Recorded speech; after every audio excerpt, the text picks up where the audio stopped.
Tu sais, d'après ce qu'a rapporté Reuters, on sait que Donald Trump, hier soir, a annoncé le projet Freedom. Il a dit qu'il allait escorter les navires qui passent par le détroit d'Ormuz. Et aujourd'hui, on a appris par Reuters que l'Iran a tiré 2 missiles antibalistiques en guise d'avertissement contre l'USS Canberra, le LCS-30, dans le golfe Persique. C'était ce matin. Qu'est-ce qui se passe exactement dans le détroit d'Ormuz, Larry? What is happening in the Strait of Hormuz, Larry? Iran's got it shut down and the United States is Eh, trying to figure l'Iran a out tout fermé et les États-Unis essayent de voir s'ils peuvent rouvrir, mais en réalité, ils ne le peuvent pas. Pourtant, c'est ce qu'ils disent. Je regarde une photo de l'USS Canberra. Oui, c'est indiqué comme un croiseur lourd ou un croiseur lance-missiles. heavy cruiser, or a guided missile cruiser. C'est une sorte de destroyer. Yeah, it's a little smaller than a destroyer. Oui, c'est un peu plus petit qu'un destroyer, mais c'est bien un navire lance-missiles guidé.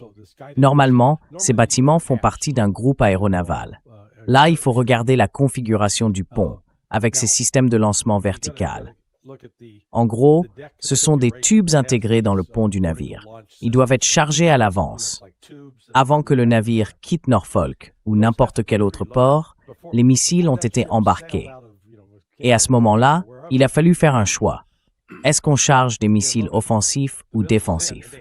Est-ce qu'on embarque par exemple des missiles de type Tomahawk? Offensive missiles or defensive missiles? Do we load missiles like a Tomahawk, or do we load something like Ou bien, est-ce qu'on charge quelque chose comme un PAC-3? C'est un autre type, mais ça reste un missile de défense aérienne. Donc ce n'est pas comme s'ils étaient partis en mer et qu'hier, tout à coup, ils avaient décidé de les équiper avec des missiles offensifs. Non, ça doit être préparé à l'avance. C'est ça que je veux dire. Quand on voit qu'ils envoient ce genre de navire dans le détroit d'Ormuz, équipés de roquettes ou de missiles à vocation offensive, c'est que tout ça a été planifié. C'est pas une décision de dernière minute. C'est pas quelque chose qu'ils ont improvisé. Ils s'y préparent depuis un moment. Et je pense que cette nuance est importante. I think that's an important distinction. Oui, l'autre incident aujourd'hui, c'était l'attaque. Une sorte d'attaque contre un navire sud-coréen. Je ne sais pas exactement où c'était. Il semble que ce soit arrivé dans l'un de ses ports aux Émirats arabes unis et qu'il voulait y faire quelque chose. Vous parlez du pétrolier? Il s'appelait Anko ou quelque chose comme ça. Oui, ça vient d'une entreprise, une société sud-coréenne, HMM, c'est son nom. Et cette entreprise a publié un communiqué disant qu'un incendie s'est déclaré sur un cargo appartenant à une compagnie maritime coréenne. Il précise qu'on ne sait pas encore si le feu a été provoqué par une attaque ou s'il s'agit d'un incendie interne. Mais d'autres rapports indiquent qu'il s'agirait d'une attaque, peut-être par des drones ou même par des missiles. Hum. Et voici la réalité. Voilà ce que les gardiens de la Révolution ont publié aujourd'hui. En gros, ils parlent du blocus, de cette zone, du fait que le détroit d'Ormuz est désormais bloqué. Vous savez, le régime a mis en place un nouveau mécanisme défini par les Iraniens. Et ce mécanisme s'étend très loin. Regardez sur la droite cette ligne, la ligne jaune à droite. Elle va jusqu'à Fujairah, l'un des ports les plus importants des Émirats arabes unis, pour l'exportation de pétrole. Et pas seulement Fujairah, il y a aussi Khor Fakkan, 2 points essentiels pour les exportations des Émirats. Il semble que l'Iran contrôle toute la zone. Et le navire sud-coréen se trouvait justement dans cette zone, près des Émirats. Et c'est pour ça qu'il a été touché, parce qu'il franchissait, d'une certaine manière, les lignes rouges définies par ce nouveau mécanisme dans le détroit d'Ormuz.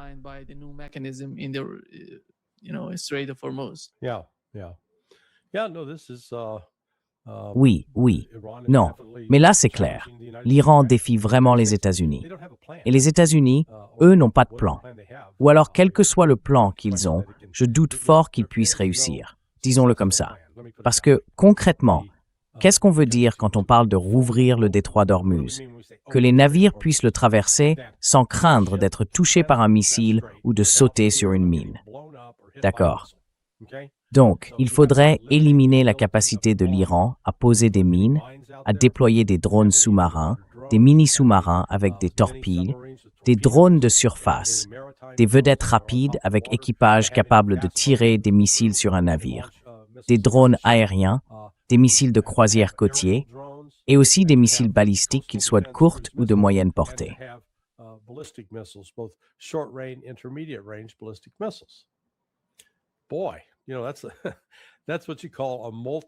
Eh bien, ça, c'est ce qu'on appelle un système de défense à plusieurs niveaux pour protéger ce détroit. Et pour le neutraliser, pour être sûr qu'il ne puisse pas tirer un missile contre vous, il faudrait pénétrer au moins à 240 km à l'intérieur de l'Iran, jusque dans des grottes et des villes souterraines d'où ils peuvent lancer ces missiles. Donc oui, il n'y a pas de solution simple à ça. Et c'est pour ça que, quand Trump dit « on va envoyer la marine pour rouvrir le passage », on se demande bien ce que la marine pourrait faire, à part offrir une énorme cible bien visible pour les Iraniens.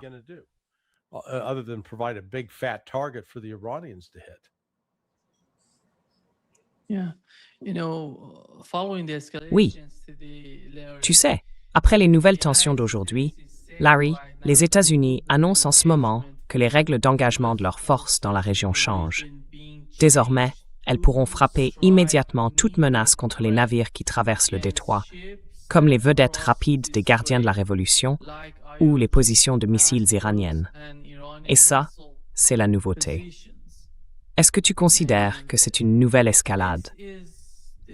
Est-ce qu'on est, d'une certaine façon, en train d'y arriver petit à petit?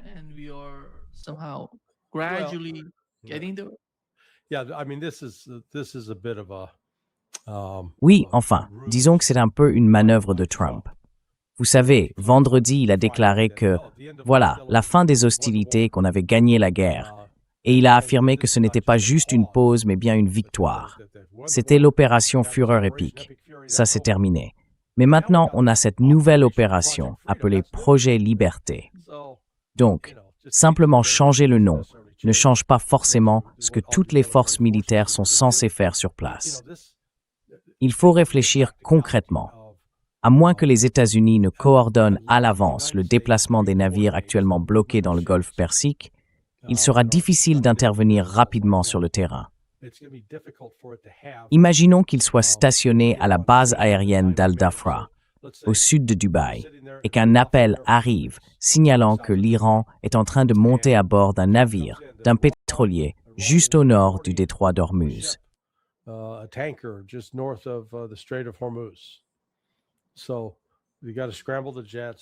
Donc, il faut faire décoller les avions de chasse, aller sur place, repérer la position.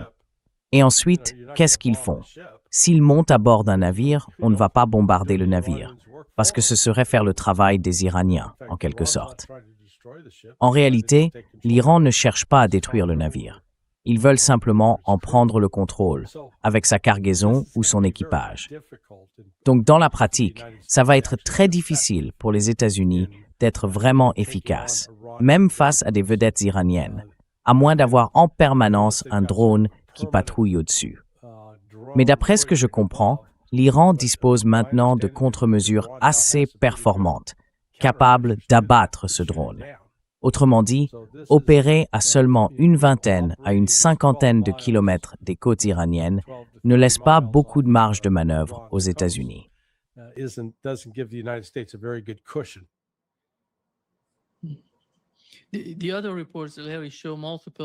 Les autres rapports, Larry, montrent plusieurs avions ravitailleurs de l'armée de l'air américaine.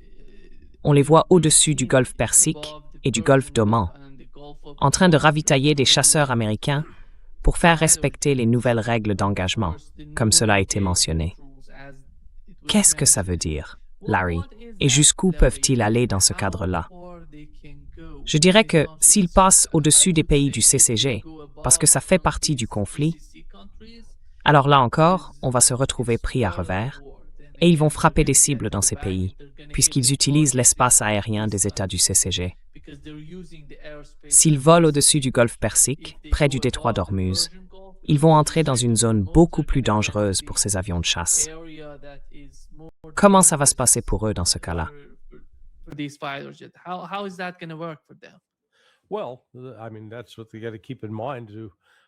Eh bien, je veux dire, c'est ça qu'ils doivent garder en tête. Est-ce qu'ils essayent maintenant de faire monter la tension tout de suite? D'après ce que j'ai entendu, ils vont probablement attendre un peu, peut-être plus tard dans la semaine. Le choix le plus malin pour Trump, pour ne pas perturber les marchés, ce serait d'attendre vendredi après-midi, vers 16h30, ce qui ferait, voyons, environ 1h du matin à Téhéran pour commencer à lancer de nouvelles attaques.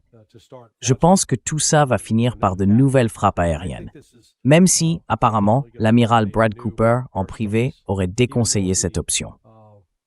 Mais je crois que c'est quand même ce que Trump va finir par faire.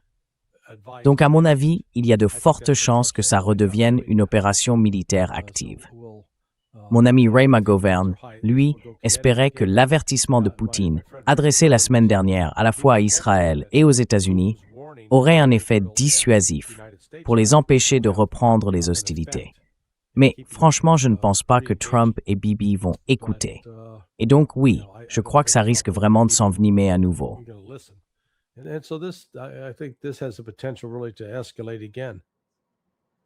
Il y a deux choses, Larry. La première, c'est la communication dont tu as parlé entre Vladimir Poutine et Donald Trump. Et la deuxième, c'est que Donald Trump veut aller en Chine. Il veut montrer une certaine forme de puissance une fois sur place. Il a quelques cartes en main pour négocier avec Xi Jinping.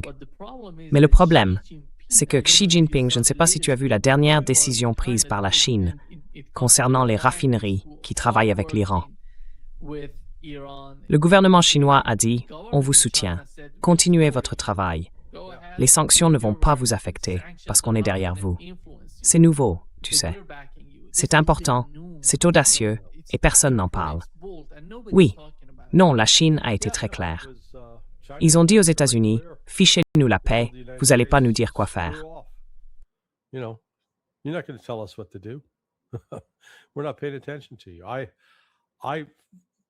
On ne fait pas attention à vous. Je doute que Trump fasse ce voyage en Chine. D'ailleurs, Xi Jinping non plus. J'ai eu du mal à y croire quand je l'ai entendu, mais apparemment, la Chine interdirait toute réception d'expéditions passant par le canal de Panama, parce que les États-Unis ont évincé les entreprises chinoises qui le géraient. Alors la raison pour laquelle, quand j'ai entendu ça, je me suis dit, bon, il faut que je vérifie. Mais beaucoup de marchandises vendues depuis la zone franche de Cologne viennent de Chine. Donc la question, c'est comment ces marchandises vont-elles arriver dans la zone franche de Cologne? Et une grande partie de ces produits sont vendus en Amérique centrale, en Amérique du Sud et dans les Caraïbes. C'est pour ça, à mon avis, que ce rapport me paraît douteux.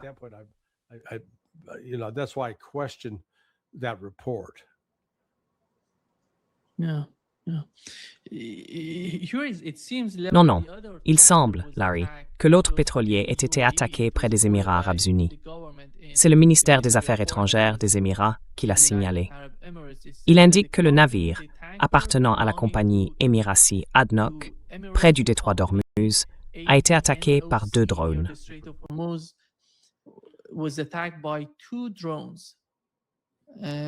Ils ont dit que c'était vide. Oui. Parce que dans ce rapport que je lis, ils n'en parlent pas. Et peut-être que toi, tu sais mieux, parce que ce n'était pas mentionné là-dedans. L'autre chose, Larry, si tu regardes à la surface, ce pétrolier qui a été saisi par les États-Unis, sous le contrôle des États-Unis, eh bien, ils sont en train de le renvoyer en Iran. L'équipage est déjà rentré en Iran. Et les États-Unis ont envoyé ce pétrolier au Pakistan, puis il est allé en Iran.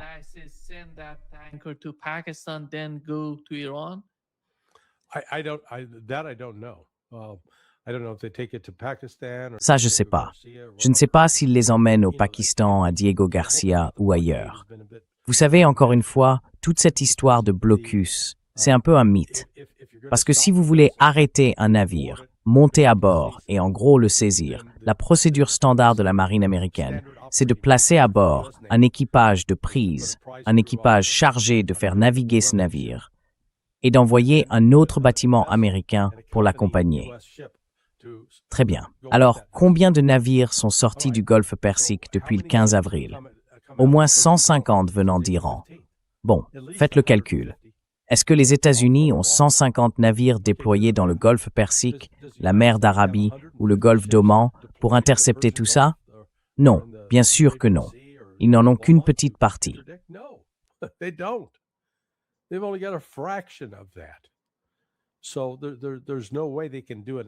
Donc, il n'y a aucun moyen pour eux de faire un vrai blocus, comme ils en parlent. Ce qu'ils font en réalité, c'est ce que j'appellerais un blocus symbolique. Il existe sur le papier, c'est tout. Ils peuvent arrêter 2 ou 3 navires, mais ça ne change rien, parce que les États-Unis n'ont tout simplement pas assez de bâtiments. Et si, disons, ils veulent utiliser un destroyer ou un croiseur pour s'approcher et intercepter un navire, eh bien, ces destroyers-là font partie des groupes aéronavals, ils servent à la défense aérienne. Si on les retire, le porte-avions n'a plus de protection aérienne. Donc tout ça n'a pas été vraiment réfléchi.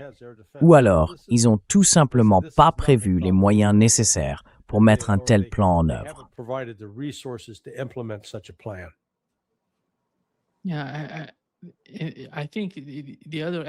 Oui, je pense qu'une autre preuve qui montre que tu as raison, c'est ce nouveau rapport sur le pétrolier iranien de gaz liquéfié, pourtant sous sanction, qui a réussi à passer à travers le blocus de la marine américaine. Il vient de... Tu te souviens de cette installation pétrolière de South Pars, celle qui avait été visée pendant la guerre?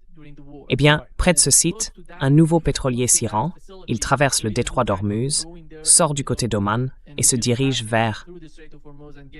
Je ne sais pas exactement quelle est sa destination, mais apparemment, il a réussi à franchir le blocus. Je ne sais pas si les États-Unis le font exprès, si c'est le marché qui s'en charge, ou s'ils ne savent tout simplement pas quoi faire, ou bien s'ils n'ont plus la capacité de tout contrôler.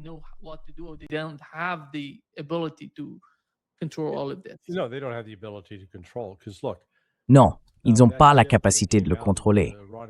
Parce que, regardez, ce navire, quand il est sorti du port iranien, je suis sûr qu'il a navigué à environ 12 000 au large. Et tout au long de sa route, il est resté à cette distance, 12 000 au large, jusqu'à atteindre l'océan Indien, ou peut-être l'autre côté du golfe d'Oman. Mais je pense qu'il se dirige vers l'océan Indien. Les navires américains, eux, ne vont pas s'approcher à moins de 200 000 des côtes iraniennes. S'ils s'avancent à 180, 150 000, ils se retrouvent alors à portée des missiles balistiques, des missiles de croisière et des drones iraniens. Donc ils ne vont pas le faire. C'est trop risqué. Et c'est bien ça le fond du problème. Les États-Unis, vous voyez, ils ne sont pas prêts à prendre le risque de perdre autant de navires. Mais en même temps, ce n'est pas comme si on avait tant de choses à perdre au départ.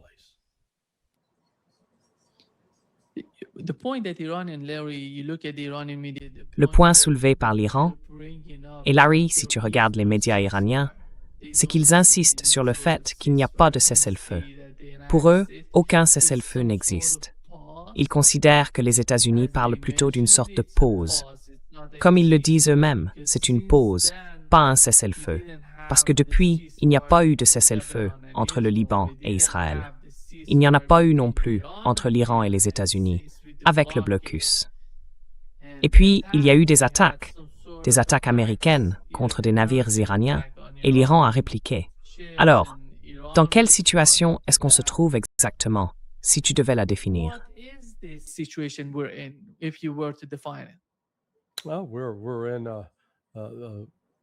Eh bien, on est dans... C'est un peu comme l'œil d'un ouragan, d'accord? L'ouragan, avec ses vents violents, la pluie battante, mais l'œil passe au-dessus. On a un moment de calme, sauf que ça ne va pas durer, parce que l'arrière de l'ouragan arrive, et c'est encore pire. Et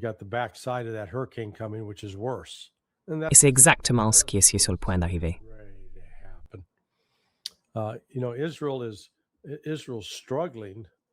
Vous savez, Israël a du mal à savoir ce qu'il veut vraiment accomplir au Liban. Et le gouvernement sioniste est complètement hors de contrôle.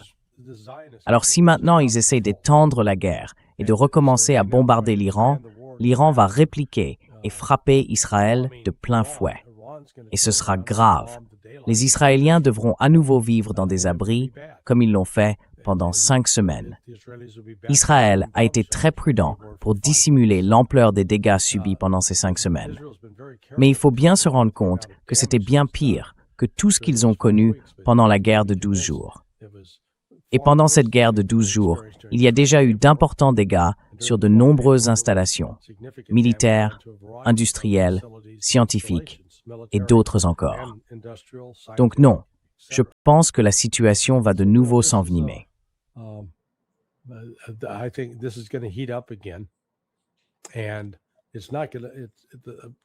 Et ça ne va pas s'arrêter. Peut-être que la seule chose qui pourrait l'arrêter, ce serait un effondrement économique mondial, parce que je pense que c'est ce qui arrive. Vous savez, le 28 février, c'est comme si on avait allumé la mèche d'une bombe. Et cette mèche brûle, brûle, brûle, puis quand elle arrive au bout, elle explose. Et ça se produit assez soudainement.